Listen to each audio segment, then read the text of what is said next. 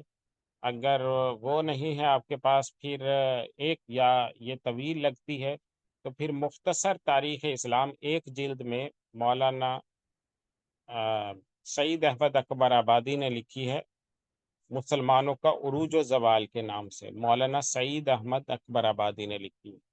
اور تیسرے نمبر پر اگر درمیانی 2 جلدوں میں وہ تاریخ کی کتاب ہے، وہ مولانا اکبر شاہ نجیب آبادی نے لکھی ہے، اور اس کا نام ہے تاریخ اسلام.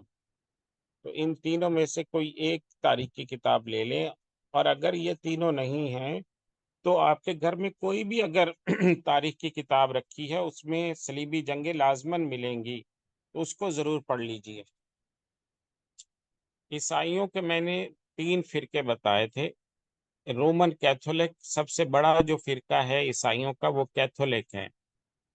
دوسرا ان میں آرتھوڈکس ہے. اور تیسرا جس نے ان کے خلاف بغاوت کی، وہ پھر پروٹیسٹنٹ ہے.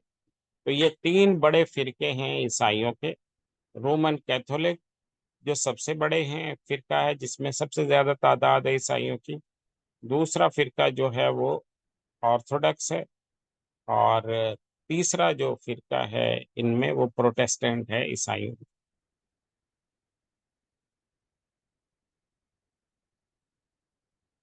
تیسرا نام لکھ کر بھیج دیں. یہ فرقے کا نام میرے خیال میں کہہ رہے ہیں پروٹیسٹنٹ. ٹھیک ہے جی، تیسرے فرقے کا نام میں نے لکھ کر بھیج دیا ہے.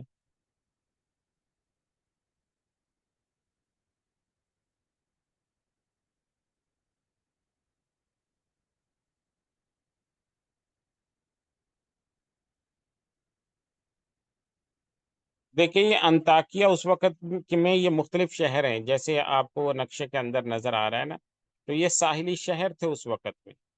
اور اس وقت موجودہ جو ملک ہیں وہ اور ہیں. تو اس وقت تو یہ عالم اسلام کے مختلف شہر تھے، جن میں یہ حمات بھی ہے، انطاکیہ بھی ہے، اور اس سے روحا بھی ہے، اس سے آگے فلسطین بھی ہے. تو یہ مختلف شہر ہیں اس وقت. تیسرے کا نام میں نے لکھ کر بھیج دیا، پروٹیسٹنٹ. پروٹیسٹنٹ، پروٹیسٹ ہوتا ہے نا، پروٹیسٹ احتجاج کرنا، تو اس سے پروٹیسٹنٹ احتجاجی فرقہ، جس نے آ کے مذہب کے عمل دخل کو ختم کر دی.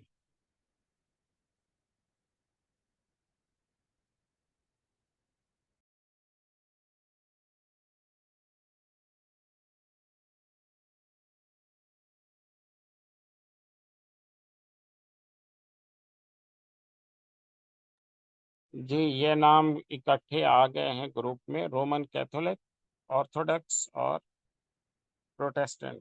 صحیح ہے جی.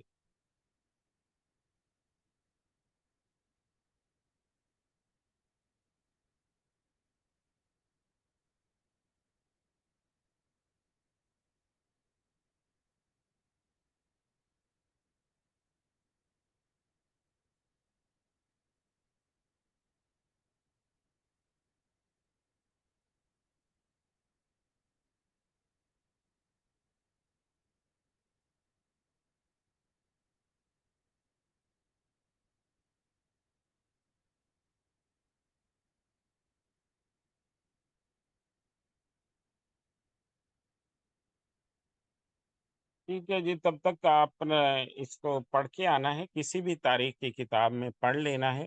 انشاءاللہ اگلے سبق میں ہمارا یہ جو حصہ ہے پہلا، صلیبی جنگوں کا، یہ کمپلیٹ ہو جائے گا. اور اس میں ایک اسائنمنٹ بھی آپ کے ذمے لگے گی انشاءاللہ. جی، امتحانات میں کیا آ سکتا ہے، تو یہ جو سلائیڈز ہیں، ان کو، آپ کو یہ سلائیڈز مل جائیں گی، انہی کو یاد کرنا ہے، انہی کو دیکھنا ہے. اور یہ کچھ اسائنمنٹ جو آپ کے ذمے لگیں گے، ان کو بھی تیار کرنا ہے. السلام علیکم ورحمۃ اللہ وبرکاتہ.